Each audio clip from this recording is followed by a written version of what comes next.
সর্বস্তরের মুসলমান ভাইয়েরা, সর্বপ্রথম মহান রব্বুল আলামিনের দরবারে কৃতজ্ঞতা প্রকাশ করছি, যিনি আমাদেরকে কোটি কোটি মানুষ থেকে বাছাই করে আজকে ফেনী বসুরহাট দারুল ফালা মাদ্রাসার বার্ষিক ওয়াজ মাহফিলে সমবেত হবার তৌফিক দান করেছেন।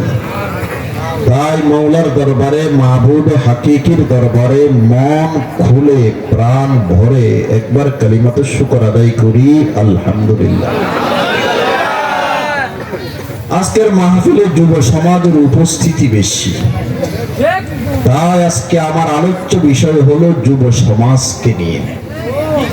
তার মানে যুব সমাজের চারিত্রিক অধপতনের পিছনে কারণ কি এবং তা থেকে বাঁচবার উপায় কি। শুনতে রাজি আছেন তো আমার যুবক ভাইয়েরা?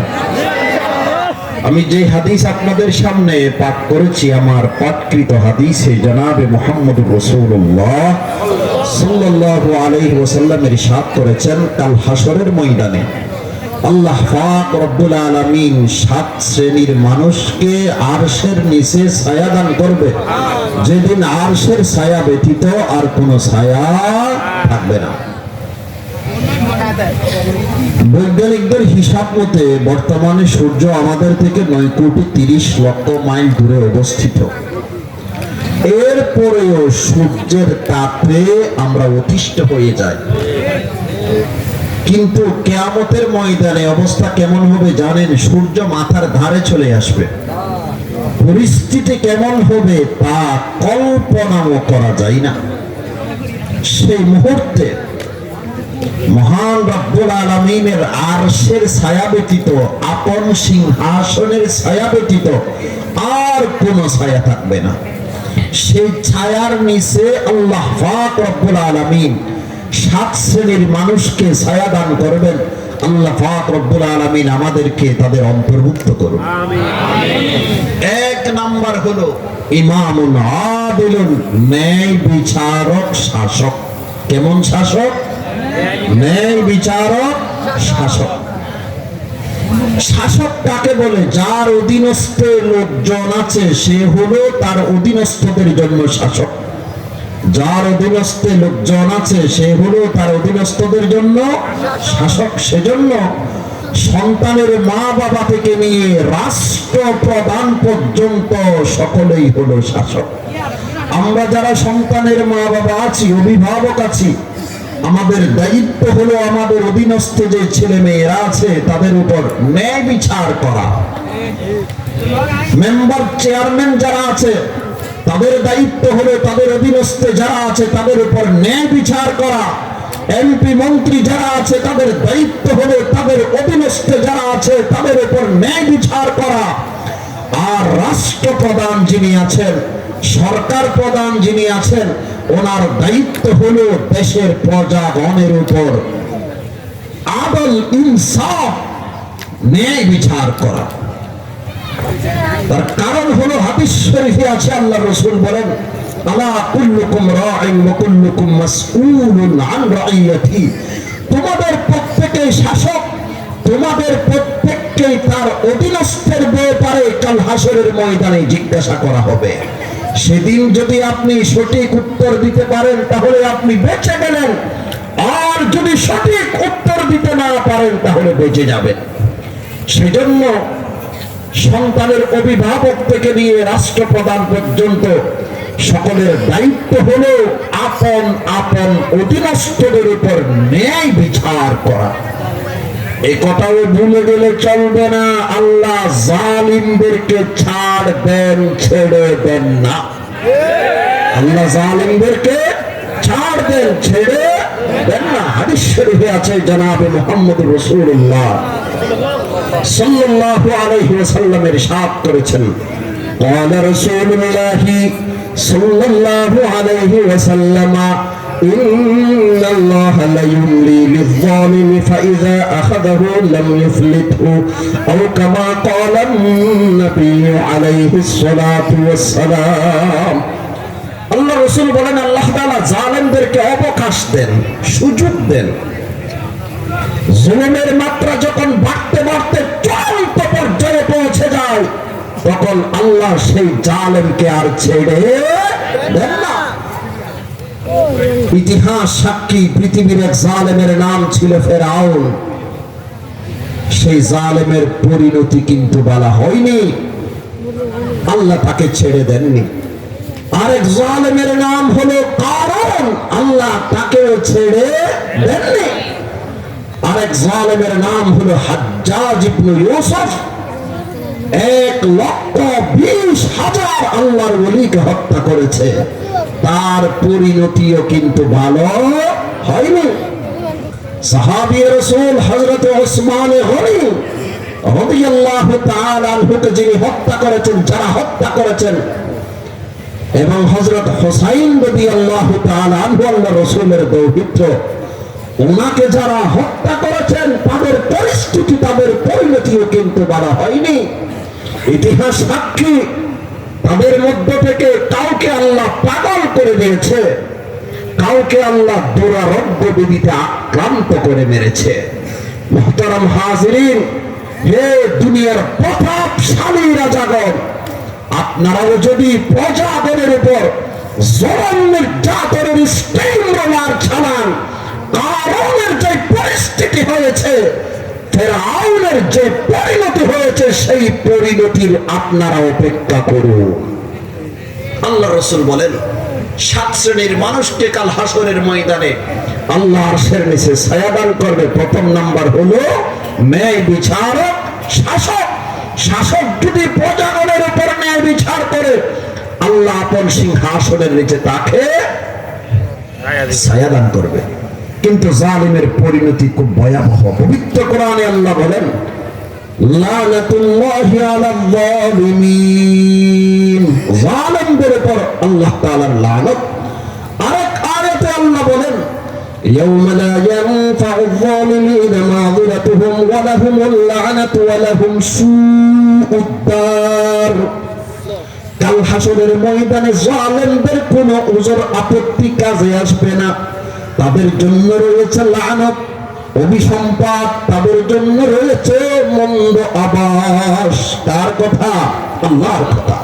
হাদিস শরীফে আছে, জনাবে মুহাম্মদুর রাসূলুল্লাহ সাল্লাল্লাহু আলাইহি ওয়াসাল্লাম ইরশাদ করেছেন, ক্বালা রাসূলুল্লাহি সাল্লাল্লাহু আলাইহি ওয়াসাল্লাম, ওয়াইলুল লিল উমারা أو كما قال النبي عليه الصلاة والسلام। আল্লাহর রাসূল বলেন, যে সমস্ত শাসকরা জুলুম করে, জালেম শাসক, তাদের জন্য রয়েছে ওয়াইল, ধ্বংস অনিবার্য। জালেম শাসকদের জন্য ধ্বংস অনিবার্য। আরেক হাদিসে আছে, আল্লাহর রাসূল সাল্লাল্লাহু আলাইহি ওয়াসাল্লাম ইরশাদ করেছেন, قال رسول الله صلى الله عليه وسلم إن أشد الناس عذابا يوم القيامة إمام جائر أو كما قال النبي عليه الصلاة والسلام। আল্লাহর রাসূল বলেন, কাল হাসরের ময়দানে আল্লাহর দরবারে সবচেয়ে বেশি সাজার সম্মুখীন হবেন কেবলমাত্র জালিম শাসক। কেমন শাসক? ইমামুন জাইরুন, জালিম শাসক আল্লাহর সামনে সবচেয়ে কঠিন শাস্তির সম্মুখীন হবে কাল হাসরের ময়দানে। আল্লাহ পৃথিবীর শাসকদেরকে নেই বিচারক শাসক হওয়ার তৌফিক নসিব করো। আমাদের সমাজে কিছু শাসকরা আছে, তারা বলে, হুজুর আমরা তো কুসরা দলের নেতা। কেমন দলের নেতা? কুসরা দলের নেতা। তার মানে আমার দলে মানুষ আছে 4 থেকে 5 জন, আমি 4-5 জনের নেতা। আমাকেও কি আল্লাহর দরবারে উপস্থিত হতে হবে? আমিও কি আল্লাহর দরবারে হিসাব নিকাশ দিতে হবে? হাদিস শরীফে আছে, জনাবে মুহাম্মদুর রাসূলুল্লাহ সাল্লাল্লাহু আলাইহি ওয়াসাল্লাম ইরশাদ করেছেন, ক্বালা রাসূলুল্লাহ সাল্লাল্লাহু আলাইহি ওয়াসাল্লাম, মা মিন আমিরি আশারা ইল্লা ওয়া হুয়া ইউতা ইয়াউমাল কিয়ামাতি মাগলুলা হাত্তা ইয়াফুক্কাহুল আদলু আও ইউবিকাহুল জাওর আও আও কামা ক্বালা নবী আলাইহিস সালাতু ওয়াস সালাম। আল্লাহর রাসূল বলেন শুধু 10 জনের শাসক, কত জনের? শুধু 10 জনের শাসক, তাকেও কাল হাসরের ময়দানে তার 2 হাত তার গালের সাথে বেঁধে উঠানো হবে। হয়তো তার জুলুম নির্যাতন তাকে ধ্বংস করবে, অথবা তার ইনসাফ তাকে বাঁচাবে। যদি ন্যায় বিচার করে থাকে তার প্রজাগণের উপর, তার অধীনস্থদের উপর, তাহলে তার ন্যায় বিচার তাকে বাঁচাবে। আর যদি জুলুম নির্যাতনের স্টিম রোলার যদি চালিয়ে থাকে, তার জুলুম নির্যাতন তাকে ধ্বংস করে ছাড়বে। তাহলে কুসরা দলের নেতা সেও কিন্তু পার পাবে না। কোন শাসক যদি জুলুম করে আর আমি যদি সেই শাসককে সাহায্য করি, কাল হাসরের ময়দানে আমাকেও জবাবদিহিতা করতে হবে। হাদিসে আছে আল্লাহ পাকের নবী বলেন, ক্বালা রাসূলুল্লাহ সাল্লাল্লাহু আলাইহি ওয়াসাল্লাম সাতাকুনু বাদি উমারা। আল্লাহ রাসূল বলেন আমি দুনিয়া থেকে চলে আসার পরে পৃথিবীতে কিছু জালিম শাসকের আবির্ভাব হবে। ফামান সাদ্দাকাহুম বিকাযিবিহিম ওয়া আ'আনাহুম আলা যুলমিহিম ফালাইসা মিন্নি ওয়া লাস্তু মিনহু ওয়া লাইসা বিওয়ারিদিন আলাল হাউজ। আমি দুনিয়া থেকে চলে আসার পর কিছু জালিম শাসকের আবির্ভাব হবে। তাদের মিথ্যাকে যদি কেউ তাসদীক করে সত্যায়ন করে, ওয়া আ'আনাহুম আলা যুলমিহিম, তারা প্রজাগণের উপর জুলুম নির্যাতন করে যাচ্ছে, কেউ যদি তাদেরকে সাহায্য করে, আল্লাহ রাসূল বলেন সেই সাহায্যকারী আমার উম্মত নয়, আমি তার নবী নই। কিয়ামতের ময়দানে সেই সাহায্যকারীর হাউজে কাউসারের পানি নসিব হবে না। আল্লাহ আমাদের শাসক যারা আছে তাদেরকে নেই বিচার খাবার তৌফিক নসিব করুন। দ্বিতীয় নম্বর পয়েন্টে চলে আসি, ওয়াসাবুন শাফি ইবাদাতিল্লাহ। কাল হাসরের ময়দানে আল্লাহ 7 শ্রেণীর মানুষকে আরশের নিচে ছায়া দান করবে। যেদিন আরশের ছায়া ব্যতীত আর কোনো ছায়া থাকবে না। তার মধ্যে দ্বিতীয় শ্রেণীর মানুষ হলো সেই সমস্ত যুবক যারা নিজের যৌবনকালকে আল্লাহর ইবাদতে ব্যয় করেছে। এখন যুবকদেরকে নামাজ পড়তে বললে তারা উত্তর দেয়, কয় হুজুর সবকিছু একটু গুছিয়ে নি, সবকিছু একটু গুছিয়ে নি, পর্ব পর্ব ধর্ম ধর্ম, নামাজ পর্ব পর্ব, নামাজ ধর্ম ধর্ম। অবস্থায় মনে হয় মালাকুল মউতের সাথে আজরাইলের সাথে তার কন্ট্রাক্ট হয়েছে যে 7 বছরের আগে তোমার জান কবজ করতে আমি আসবো না। আমার যুবক ভাইয়েরা, আসার জন্য সিরিয়াল আছে, যাওয়ার জন্য কোনো সিরিয়াল নাই।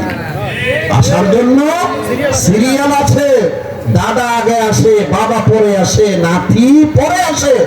যাওয়ার জন্য কোনো সিরিয়াল নাই। দাদার সামনে নাতি চলে যাচ্ছে, বাবার সামনে সন্তান চলে যাচ্ছে, কথা ঠিক কিনা? আসার 9 মাস আগেও মানুষ বুঝতে পারে, জানতে পারে যে অমুক ঘরে 9 মাস পর একটা সন্তান দুনিয়াতে আসবে, কিন্তু যাওয়ার 1 মিনিট পূর্বেও কেউ জানে না।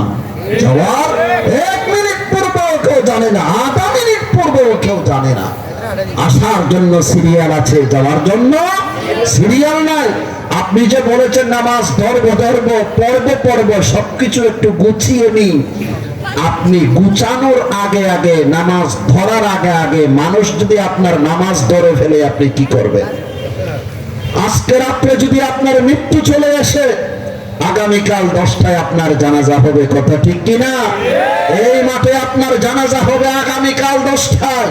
এলাকার মানুষ আপনার নামাজ ধরে ফেলেছে, আপনি নামাজ ধরার আগে। সেজন্য আমার যুবক ভাইয়েরা, পর্ব পর্ব ধর্ম ধর্ম এই কথা বলবেন না। আজ সকাল থেকে নামাজ কারা কারা আরম্ভ করবেন একটু হাত তুলিয়ে দেখা। আল্লাহ হাতগুলোকে আপনি কবুল করে নিন, আল্লাহ হাতগুলোকে আপনি কবুল করে নিন। আল্লাহ আমাদের যুবক ভাইদেরকে 5 ওয়াক্ত নামাজ জামাতের সহিত আদায় করার তৌফিক নসিব করুন। হাত নামা।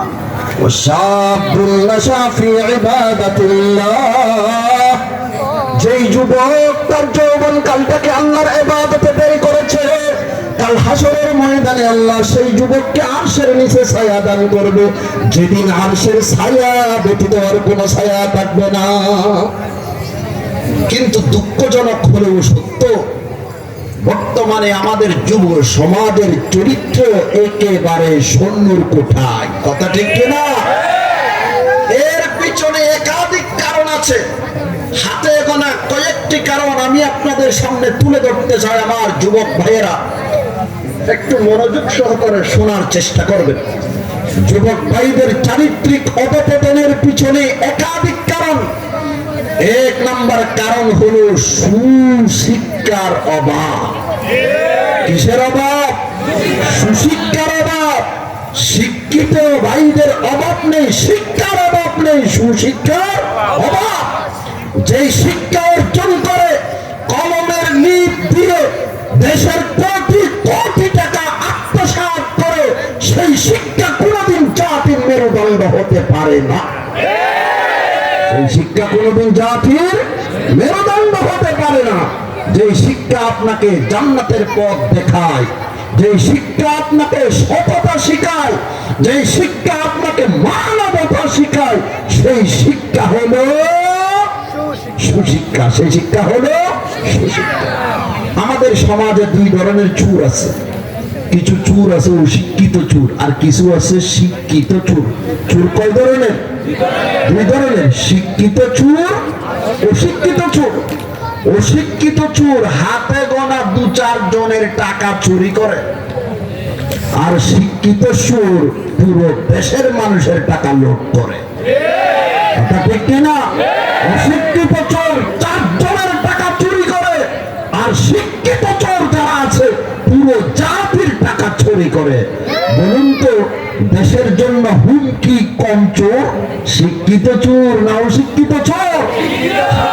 শিক্ষিত চোর। আল্লাহ রাসূল বলেন,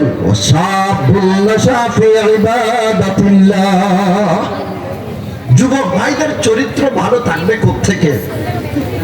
যে শিক্ষা সিলেবাসে শরীফ শরীফের গল্প আছে, সেই শিক্ষায় শিক্ষিত হয়ে যুব সমাজ কোনদিন চরিত্রবান থাকতে পারে না। এখন একটা শব্দ বের হয়েছে, হয়তো আপনারা শুনেছেন, সেটা হলো ট্রান্সজেন্ডার। সেটা হলো ট্রান্সজেন্ডার। কোন ক্লাসের বইয়ে আছে? শরীফ শরীফের গল্প কোন ক্লাসের বইয়ে আছে? ট্রান্স মানে পরিবর্তন, আর জেন্ডার মানে লিঙ্গ। ট্রান্সজেন্ডার মানে লিঙ্গ পরিবর্তন মতবাদ। লিঙ্গ পরিবর্তন মতবাদ। হয়তো অনেকে বুঝেছে, হয়তো অনেকে বুঝেন না। আল্লাহ পাক রব্বুল আলামিন নারী পুরুষকে ভিন্ন ভিন্ন দেহ দিয়ে সৃষ্টি করেছেন। কথা ঠিক কিনা? নারীদের দেহ ভিন্ন, আমাদের দেহ ভিন্ন। পুরুষদের লিঙ্গ ভিন্ন, নারীদের লিঙ্গ ভিন্ন। নারী পুরুষকে আল্লাহ তাআলা ভিন্ন ভিন্ন দেহ দিয়ে সৃষ্টি করেছে। কিন্তু ট্রান্সজেন্ডার মতবাদ যারা পোষণ করেন, তারা বলেন যে নারী পুরুষ সেটা মনের ব্যাপার। নারী পুরুষ সেটা মনের ব্যাপার। আপনি পুরুষ মানুষ, আপনি যদি মনে করেন আপনি নারী হয়ে গেছেন, তাহলে আপনি নারী। আপনি নারী, আপনি যদি মনে করেন আপনি পুরুষ হয়ে গেছেন, তাহলে আপনি পুরুষ। এটা লিঙ্গের ব্যাপার নয়, সেটা হলো কিসের ব্যাপার? মনের ব্যাপার। সেটা কিসের ব্যাপার? মনের ব্যাপার। এই কথাটা বোঝানোর জন্য একটা উদাহরণ আমি আপনাদের সামনে তুলে ধরতে চাই। আপনি আমেরিকা গেলেন প্লেনে করে। কিসে করে? প্লেনে করে। আপনি মনে মনে ভাবলেন এটা প্লেন না, এটা হলো ঠেলা গাড়ি। এটা প্লেন না, এটা হলো ঠেলা গাড়ি। আপনি মনে মনে এই কথা ভাবার কারণে প্লেন কি ঠেলা গাড়ি হয়ে যাবে? কিন্তু ট্রান্সজেন্ডার মতবাদ পোষণকারী যারা আছে, আমি মনে করলাম প্লেনটা ঠেলা গাড়ি, সুতরাং প্লেনটা ঠেলা গাড়ি হয়ে গেছে। এবং আপনারাও আমার এই মতামত মেনে নিতে হবে। আপনারাও আমার এই মতামত মেনে নিতে হবে। মুরগির আড়ালে, মুরগির ঘরে শিয়াল আসলো। মুরগি বলল, শিয়াল ভাই আপনি তো আমাদের জাতি মানুষ না, আপনি এখানে আসলেন কেন? তখন শিয়াল বলল, আরে মুরগি, আমি তো ভাবলাম আজকে আমি মুরগি, সেজন্য আপনাদের মহল্লায় চলে এসেছি, আপনাদের বাড়িতে চলে এসেছি। বলুন তো মুরগি শিয়ালের এই যুক্তি কি মানবে? আপনাদের এই যুক্তিতে যাদের আকল নেই, বিবেক নেই, বুদ্ধি নেই, মুরগি সেও মানে না, মানব জাতি কিভাবে মেনে নিবে? ট্রান্সজেন্ডার মতবাদ এই বাংলাদেশের জমিনে যদি বাস্তবায়ন হয়, এই বাংলাদেশের জমিনে মানুষ মানুষ থাকবে না, কুত্তা এবং কুত্তিতে পরিণত হয়ে যাবে। দেশের মানুষ কুত্তা কুত্তি ছিলেন তো, কুত্তা কুত্তিতে পরিণত হয়ে যাবে। ট্রান্সজেন্ডার মতবাদের মাধ্যমে কাফের, মুশরিক, নাস্তিক, মুরতাদেরা এই দেশের মধ্যে সমকামিতা চালু করতে চায়। ট্রান্সজেন্ডার মতবাদের মাধ্যমে নাস্তিক, মুরতাদেরা এই দেশের মধ্যে বেহায়াপনা, অশ্লীলতা, নগ্নতা চালু করতে চায়। তাদেরকে সুস্পষ্ট ভাষায় বলে দিতে চায়, বাংলাদেশের জমিনে তাওহীদি জনতার অন্তরে এক ফোঁটা রক্ত থাকতে এই দেশে ট্রান্সজেন্ডার মতবাদ চালু করতে দেওয়া হবে না, হবে না, হবে না। আল্লাহ সবাইকে বুঝার তৌফিক নসিব করুন। যুব সমাজের চারিত্রিক অধঃপতনের পিছনে একাধিক কারণের মধ্যে এক নাম্বার কারণ হলো সুশিক্ষার অভাব। দ্বিতীয় নাম্বার কারণ হলো মা বাবাদের অসতর্কতা। মা বাবাদের অসতর্কতা। ছেলে মেয়ে কোথায় যায়, কোত্থেকে আসে, কার সাথে তাদের বন্ধুত্ব, জীবনে কোনোদিন মা বাবা কি সন্তানদের কাছে জিজ্ঞাসা করেছে? না। মোবাইল চাইলে মোবাইল দে, অ্যান্ড্রয়েড ফোন চাইলে অ্যান্ড্রয়েড মোবাইল দে, টাচ মোবাইল চাইলে টাচ মোবাইল দিয়ে দে, ল্যাপটপ চাইলে ল্যাপটপ দিয়ে দে। একবারের মতো জিজ্ঞাসা করলো না তুমি কোথায় যাও, রাত 1টার সময় তুমি কোত্থেকে আসো, কার সাথে তোমার বন্ধুত্ব। জীবনে কোনোদিন আমরা জিজ্ঞাসা করেছি? না। শুধু তাই নয়, একজন মেয়ে স্কুলে পড়াশোনা করে, জুমার দিন মাকে বললো, মা আমার আজকে কোচিং করতে যেতে হবে। মা বললো ঠিক আছে কোচিং করতে যাও। স্কুলের ড্রেস পরে মেয়ে চলে গেল কোচিং করতে। কোথায় কোচিং করতেছে? বয়ফ্রেন্ডের বাড়িতে। কোথায়? বয়ফ্রেন্ডের বাড়িতে। বয়ফ্রেন্ডের বাসায় গিয়ে স্কুলের ড্রেস পরিবর্তন করে, সাধারণ ড্রেস পরিধান করে বয়ফ্রেন্ডের সাথে পার্কে ঘুরতে চলে গেছে। আর রাত 10টার সময় যখন ঘরে ফিরলো, মা জিজ্ঞাসা করলো, আম্মু প্রতিদিন তুমি 4টার সময় স্কুল থেকে ঘরে ফেরো, আজকে আসতে এত দেরি হয়েছে কেন, রাত 10টা বেজে গেছে কেন? আরে আম্মু জানো না, আগামী সপ্তাহ থেকে আমাদের এক্সাম আরম্ভ হচ্ছে, পরীক্ষা আরম্ভ হচ্ছে, 2 দিনের ক্লাস আজকে 1 দিনে হয়েছে। দিনের ক্লাস 2 দিনের ক্লাস 1 দিনে হয়েছে। আর মাও তো সেই বুদ্ধি, মাও তো সেই বুদ্ধি বোকা, যেমন বুঝিয়ে দিয়েছে তেমন বুঝেছে। কথা ঠিক কিনা? একবারের মতো মা বাবারা জাস্টিফাই করেনি, যাচাই করেনি। জুমার দিন আমার মেয়ে কোথায় যায়, কোন স্কুলে কোচিং করে, কোন স্যারের কাছে কোচিং করে, তার সাথে কি পুরুষ আছে না মেয়ে আছে, একবারের মতো জিজ্ঞাসা করেনি। আজকে আমাদের এই অসতর্কতার কারণে আমাদের ছেলে মেয়েগুলো ধ্বংস হয়ে যাচ্ছে। হাদিসে আছে আল্লাহ পাকের নবী বলেন, ক্বালা রাসূলুল্লাহি সাল্লাল্লাহু আলাইহি ওয়াসাল্লাম, المرء على دين خليله فلينظر أحدكم من يخالل أو كما قال النبي عليه الصلاة والسلام أو كما قال النبي عليه الصلاة والسلام। আল্লাহ রাসূল বলেন, প্রত্যেক মানুষ তার বন্ধুর ধর্মের উপর থাকে। বন্ধু যেমন হয় সেও সেরকম হয়। তার মানে মানুষ বন্ধু দ্বারা প্রভাবিত হয়। বন্ধু যদি চোর হয় সেও চোর হওয়াটা স্বাভাবিক। বন্ধু যদি ডাকাত হয় সেও ডাকাত হওয়াটা স্বাভাবিক। আর বন্ধু যদি ভালো মানুষ হয় তাহলে সেও ভালো মানুষ হওয়া স্বাভাবিক। সেজন্য কাউকে বন্ধু বানানোর পূর্বে একটু যাচাই বাছাই করবেন, সে কেমন, তার চরিত্র কেমন। ফালইয়ানজুর আহাদুকুম মান ইউখালিল। আমার অভিভাবকরা যারা এখানে এসেছেন, সন্তানের মা বাবারা যারা এখানে এসেছেন, একটু চিন্তা করবেন, সন্তানের ব্যাপারে অ্যালার্ট থাকবেন যে এরা কাদের সাথে চলাফেরা করে। যদি ভালো মানুষের সাথে চলাফেরা করে, আলহামদুলিল্লাহ।